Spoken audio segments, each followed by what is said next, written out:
Five Precepts. Good conduct forms a foundation for further progress on the path of personal development. The morality is also the foundation of all qualities. Besides, morality is the most important base that prepare Buddhist cultivators in cultivating the Eightfold Noble Path. According to Buddhism, the way of practice of good conduct includes 3 parts of the Eightfold Noble Path, and these 3 parts are right speech, right action, and right livelihood. The 5 basic commandments of Buddhism are the 5 commandments of Buddhism against murder, theft, lust, lying, and drunkenness. The 5 basic prohibitions binding on all Buddhists, monks and laymen alike.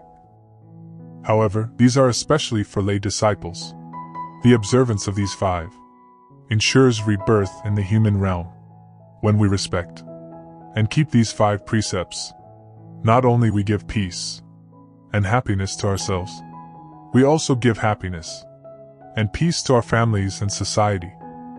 People will feel very secure and comfortable when they are around us. Besides, to keep the basic 5 precepts will make us more generous and kind, will cause us to care and share whatever we can share with other people. Observing of the 5 precepts will help us with the followings: help make our life have more quality, help us obtain dignity and respect from others, help make us a good member of the family, a good father or mother, a filial child, help make us good citizens of the society. Not to take life. Not to take life is the first. In the 5 precepts, we are living in an imperfect world, where the strong prey on the weak, big animals prey on small animals, and killing is spreading everywhere. Even in the animal world, we can see a tiger would feed on a deer, a snake on a frog on other small insects, or a big fish on a small fish, and so on. Let us take a look at the human world. We kill animals, and sometimes we kill one another for power. Thus, the Buddha set the first rule for his disciples: not to kill the living. The first of the 10 commandments, not to kill, will help us become kind and full of pity. This is the first Buddhist precept, binding upon clergy and laity. Not to kill, and this includes not to kill, not to ask other people to kill, not to be joyful seeing killing, not to think of killing at any time, not to kill oneself, commit suicide, not to praise killing or death by saying, "It's better death for someone than life." Not to kill is also including not to slaughtering animals for food, because by doing this, you do not only cut short the lives of other beings, but you also cause pain and suffering for them. Not to take life is one of the first 8 of the 10 commandments, which the Buddha set forth for lay Buddhists to observe 24 hours every fortnight. If we truly believe that all sentient beings are the Buddhas of the future, we would never think of killing or harming them in any way. Rather, we would have feelings of loving kindness and compassion toward all of them, without exception. Buddhists do not take life out of the pity of others. Besides, not to kill will help us become kind and full of pity. Devout Buddhists should always remember the Buddha's teachings. Not only not to kill, not only do we respect life, we also cherish it, abstain from killing, and to extend compassion to all beings does not entail any restriction. All beings, in Buddhism, implies all living creatures, all that breathe. It is an admitted fact that all that live, human or animal, love life and hate death. As life is precious to all, their one aim is to preserve it from harm and prolong it. This implies even to the smallest creatures that are conscious of being alive. According to the whoever in his search for happiness harasses those who are fond of happiness will not be happy in the hereafter. The happiness of all creatures depends on their being alive, so to deprive them of that which contains all good for them, is cruel and heartless in the extreme. Thus, not to harm and kill others is one of the most important virtue of a Buddhist. Those who develop the habit of being cruel to animal are quite capable of ill-treating people as well when the opportunity comes. When a cruel thought gradually develops into an obsession, it may well lead to sadism. Those who kill suffer often in this life. After this life, the karma of their ruthless deeds will for long force them into states of woe. On the contrary, those who show pity towards others and refrain from killing will be born in good states of existence, and if reborn as humans, will be endowed with health, beauty, riches, influences, and intelligence, and so forth. Not to kill or injure any living being, or refraining from taking life. This is the first of the 5 commandments. Pranadapadevirata also means not to have any intention to kill any living being. This includes animals, for they feel pain just as humans do. On the contrary, one must lay respect and save lives of all sentient beings. The Buddha always taught in his sutras, the greatest sin is killing. The highest merit is to save sentient lives. Life is dear to all. In fact, all beings fear death and value life. We should therefore respect life and not kill anything. This precept forbids not only killing people, but also any creature, especially if it is for money or sport. We should have an attitude of loving kindness towards all beings, wishing them to be always happy and free, caring for the earth, not polluting its rivers and air, not destroying its forests, are also included in this precept.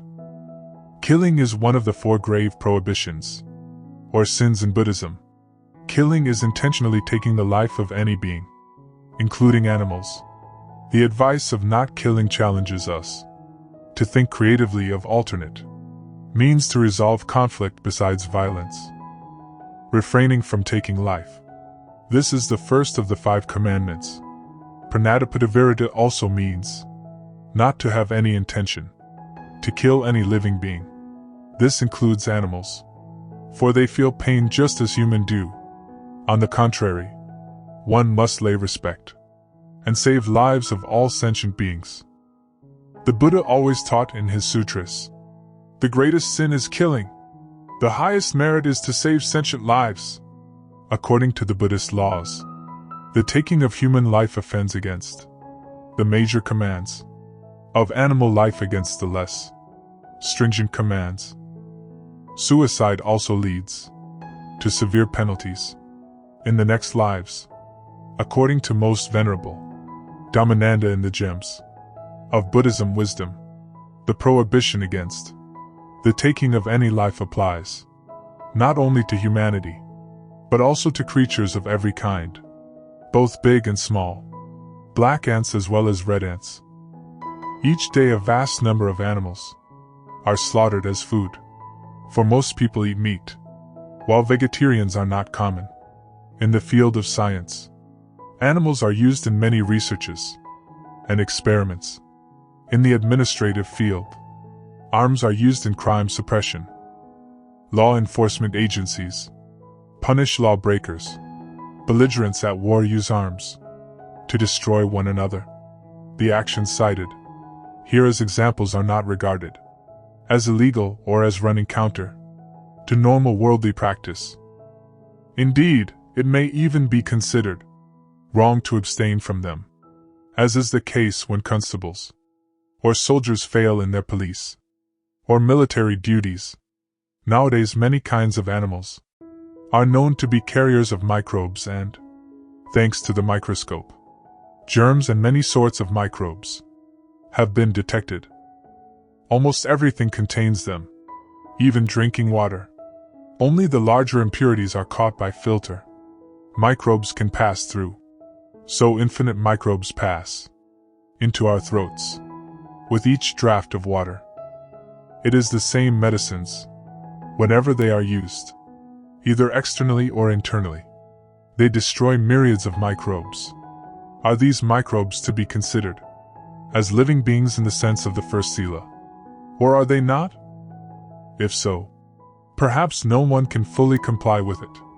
Besides, some are of the opinion that people who refrain from taking the life of animals should also refrain from eating meat, because it amounts to encouraging slaughter, and is no less sinful according to them. Killing is one of the 10 kinds of evil karma. To kill living beings, to take life, kill the living, or any conscious being, according to the Buddha and his teaching, written by Most Venerable Narada. Killing means the intentional destruction of any living being. The Pali term pana strictly means the psychophysical life pertaining to one's particular existence, the wanton destruction of this life force, without allowing it to run its due course, is panadapada. Pana also means that which breathes. Hence all animate beings, including animals, are regarded as pana. However, plants are not considered as living beings, as they possess no mind. Monks and nuns, however, are forbidden to destroy even plant life. This rule, it may be mentioned, does not apply to lay followers. 5 conditions that are necessary to complete the evil of killing a living being: knowledge that it is a living being, intention of killing, effort to kill, and consequent death cause the death of that being. The gravity of the evil deed of killing depends on the goodness and the magnitude of the being concerned. If the killing of a virtuous person or a big animal is regarded as more heinous than the killing of a vicious person or a small animal, because a greater effort is needed to commit the evil, and the loss involved is considerably great. The evil effects of killing include brevity of life, ill health, constant grief due to the separation from the loved one, and constant fear. Devout Buddhists should not kill, but should always save and set free living beings. Liberating living beings means not to kill but to save and set free living beings. A person with a greatly compassionate heart never kills living beings. On the contrary, that person always tries the practice of liberating living beings.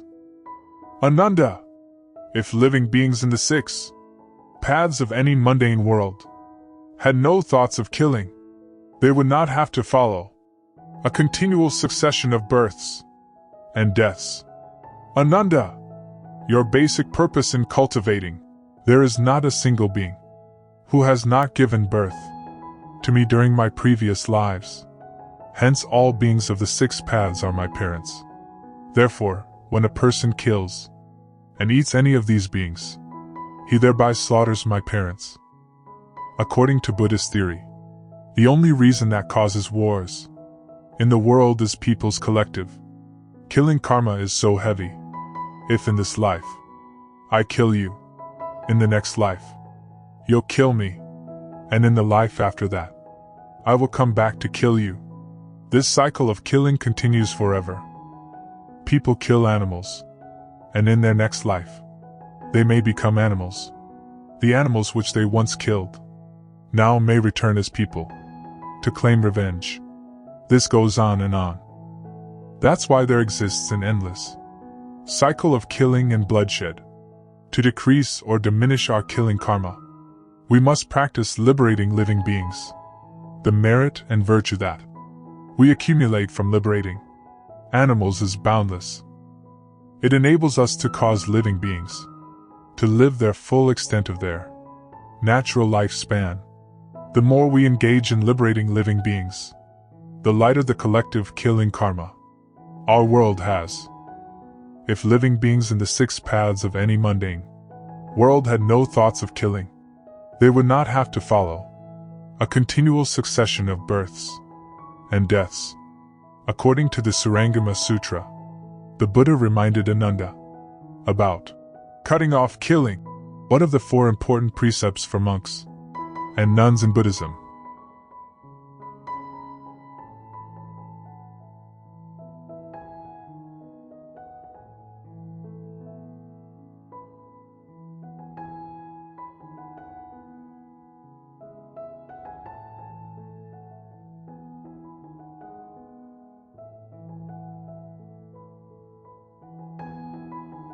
But if you do not remove your thoughts of killing, you will not be able to get out of the dust. Ananda, even though one may have some wisdom and the manifestation of Zen Samadhi, one is certain to enter the path of spirits if one does not cease killing. At best, a person will become a mighty ghost. On the average, one will become a flying yiksha, a ghost leader, or the like. At the lowest level, one will become an earthbound rakshasa. These ghosts and spirits have their groups of disciples. Each says of himself that he has accomplished the unsurpassed way. After my extinction, in the Dharma-ending age, these hordes of ghosts and spirits will abode, spreading like wildfire as they argue that eating meat will bring one to the Bodhi way. Ananda, I permit the bhikshus to eat 5 kinds of pure meat. This meat is actually a transformation brought into being by my spiritual powers. It basically has no life force. You Brahmins live in a climate so hot and humid, and on such sandy and rocky land, that vegetables will not grow. Therefore, I have had to assist you with spiritual powers and compassion, because of the magnitude of this kindness and compassion. What you eat that tastes like meat is merely said to be meat. In fact, however, it is not. After my extinction, how can those who eat the flesh of living beings be called the disciples of Sakya? You should know that these people who eat meat may gain some awareness and may seem to be in samadhi, but they are all great rakshasas. When their retribution ends, they are bound to sink into the bitter sea of birth and death. They are not disciples of the Buddha.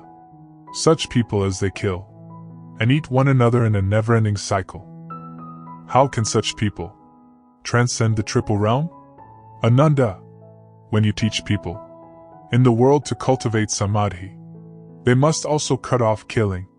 This is the second clear and unalterable instruction on purity, given by the thus come ones and the Buddhas of the past, world-honored ones.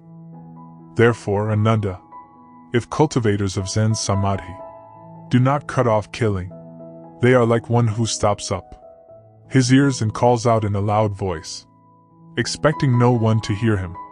It is to wish to hide what is completely evident. Bhikshus and bodhisattvas who practice purity will not even step on grass in the pathway. Even less will they pull it up with their hand. How can one with great compassion pick up the flesh and blood of living beings and proceed to eat his fill? Bhikshus who do not wear silk, leather boots, furs or down from this country, or consume milk, cream, or butter can truly transcend this world. When they have paid back their past debts, they will not have to re-enter the triple realm. Why? It is because when one wears something taken from a living creature, one creates conditions with it. Just as when people eat the 100 grains, their feet cannot leave the earth. Both physically and mentally, one must avoid the bodies and the byproducts of living beings by neither wearing them nor eating them. I say that such people have true liberation. What I have said here is the Buddha's teaching. Any explanation counter to it is the teaching of Papian. In the middle-length discourses, the Buddha advises people, especially Buddhist followers, not to kill because all sentient beings tremble at the stick. To all life is dear. The Buddha has respect for life. Any life, even the life of an insect or of a plant. He sets himself an example, not to throw remaining food on green vegetation, or in the water where there are small insects. He advises his disciples not to kill living beings, and makes it very clear that killing living beings will lead to hell, to the hungry ghost or to the animal, and the lightest evil result to be obtained is to be reborn as human being but with very short life. Moreover, killing living beings will bring up fear and hatred in the present and in the future, and pain and suffering in mind. He taught, O householder, Killing living beings. Due to killing living beings, fear and hatred arise in the present. Fear and hatred will arise in the future, thereby bringing up pain and suffering in mind. Refrain from killing living beings. Fear and hatred do not arise in the present, will not arise in the future, thereby not bringing up pain and suffering in mind. Those who refrain from killing living beings will calm down this fear and hatred. The Buddha taught bhikkhus as follows. Hear, O bhikkhus. The Aryan disciple does not kill living beings. Give up killing, O bhikkhus. The Aryan disciple who gives up killing gives no fear to innumerable living beings, gives no hatred to innumerable living beings, gives harmlessness to innumerable living beings. Having given no fear, no hatred, and harmlessness to innumerable living beings, the Aryan disciple has his share in innumerable fearlessness, in no hatred and in harmlessness. O bhikkhus, this is first-class charity, great charity, timeless charity that is not despised by recluses and brahmanas. In the Dharmapada Sutra, the Buddha taught, all tremble at sword and rod, all fear death, comparing others with oneself. One should neither kill nor cause to kill. All tremble at sword and rod, all love life, comparing others with oneself. One should not kill, nor cause to kill. He who takes the rod and harms a harmless person will soon come to one of these 10 stages. He will be subject to cruel suffering of infirmity, bodily injury, or serious sickness, or loss of mind, or oppression by the king, or heavy accusation, or loss of family members or relatives, or destruction of wealth, or lightning fire burn his house, and after death will go to the hell.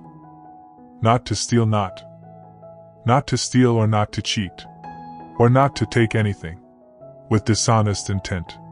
Abstain from stealing, and to live honestly, taking only what is one's own by right. To take what belongs to another is not so serious as to deprive him of his life, but it is still a grave crime, because it deprives him of some happiness. As no one wants to be robbed, it is not difficult to understand that it is wrong to take what is not one's own. The thought that urges a person to steal can never be good or wholesome. Then robbery leads to violence and even to murder. This precept is easily violated by those in trade and commerce. A man can use both his pen and his tongue with intent to steal. There can be no peace or happiness in a society where people are always on the lookout to cheat and rob their neighbors. Theft may take many forms. For instance, if an employee slacks or works badly and yet is paid in full, he is really a theft, for he takes the money he has not earned. And the same applies to the employer if he fails to pay adequate wages. We all have the same right to own things and give them away as we wish. However, we should not take things that do not belong to us by stealing or cheating. Instead, we should learn to give to help others, and always take good care of the things that we use, whether they belong to us or to the public. In a broader sense, this precept means being responsible. If we are lazy and neglect our studies or work, we are said to be stealing time of our own. This precept also encourages us to be generous. Buddhists give to the poor and the sick, and make offerings to monks and nuns to practice being good. Buddhists are usually generous to their parents, teachers and friends, to show gratitude for their advice, guidance and kindness. Buddhists also offer sympathy and encouragement to those who feel hurt or discouraged. Helping people by telling them about the Dharma is considered to be the highest form of giving. Not to steal because we have no right to take what is not give, Not to steal will help us become honest. Not to steal is one of the first 8 of the 10 commandments, which the Buddha set forth for lay Buddhists to observe 24 hours every fortnight. Not to take anything which does not belong to you, or what is not given to you, refraining from taking what is not given. Adatta danavirata means not directly or indirectly taking others' belongings. On the contrary, one should give things not only to human beings, but also to animals. The Buddha always taught in his sutras, desire brings great misfortune, giving brings great fortune. Not to steal because we have no right to take what is not given. Not to steal will help us become honest. 5 conditions are necessary for the completion of the evil of stealing another's property: knowledge that it is so, intention of stealing, effort to steal, and actual removal. Devout Buddhists should not steal, for not stealing will help us increase our generosity, increase trust in other people, increase our honesty, life without sufferings, and life without disappointment. According to the Surangama Sutra, the Buddha reminded Ananda about cutting off stealing, one of the 4 important precepts for monks and nuns in Buddhism. Ananda, if living beings in the 6 paths of any mundane world had no thoughts of stealing, they would not have to follow a continuous succession of births and deaths. Ananda, your basic purpose in cultivating samadhi is to transcend the wearisome defilements. But if you do not renounce your thoughts of stealing, you will not be able to get out of the dust. Ananda, even though one may have some wisdom and the manifestation of Zen samadhi, one is certain to enter a devious path. If one does not cease stealing, at best, one will be an apparition. On the average, one will become a phantom. At the lowest level, one will be a devious person who is possessed by a may ghost. These devious hordes have their groups of disciples. Each says of himself that he has accomplished the unsurpassed way. After my extinction, in the Dharma-ending age, these phantoms and apparitions will abound, spreading like wildfire, as they surreptitiously cheat others. Calling themselves good knowing advisors, they will each say that they have attained the superhuman dharmas, enticing and deceiving the ignorant, or frightening them out of their wits. They disrupt and lay wats to households wherever they go. I teach the bhikshus to beg for their food in an assigned place, in order to help them renounce greed and accomplish the Bodhi way. The bhikshus do not prepare their own food, so that, at the end of this life of transitory existence in the triple realm, they can show themselves to be once returners who go and do not come back. How can thieves, who put on my robes and sell the thus come one's dharmas, saying that all manner of karma one creates is just the Buddha Dharma? They slander those who have left the home life and regard bhikshus who have taken complete precepts as belonging to the path of the small vehicle. Because of such doubts and misjudgments, limitless living beings fall into the unintermittent hell. I say that bhikshus, who after my extinction have decisive resolve to cultivate samadhi, and who before the images of thus come ones can burn a candle on their bodies, or burn off a finger, or burn even one incense stick on their bodies, will in that moment repay their debts from beginningless time past. They can depart from the world and forever be free of outflows, though they may not have instantly understood the unsurpassed enlightenment. They will already have firmly set their mind on it. If one does not practice any of these token renunciations of the body on the causal level, then even if one realizes the unconditioned, one will still have to come back as a person to repay one's past debts, exactly as I had to undergo the retribution of having to eat the grain meant for horses. Ananda, when you teach people in the world to cultivate samadhi, they must also cease stealing. This is the third clear and unalterable instruction on purity, given by the thus come one and the Buddhas of the past, world-honored ones. Therefore, Ananda, if cultivators of Zen samadhi do not cease stealing, they are like someone who pours water into a leaking cup and hopes to fill it. He may continue for as many eons as there are fine motes of dust, but it still will not be full in the end.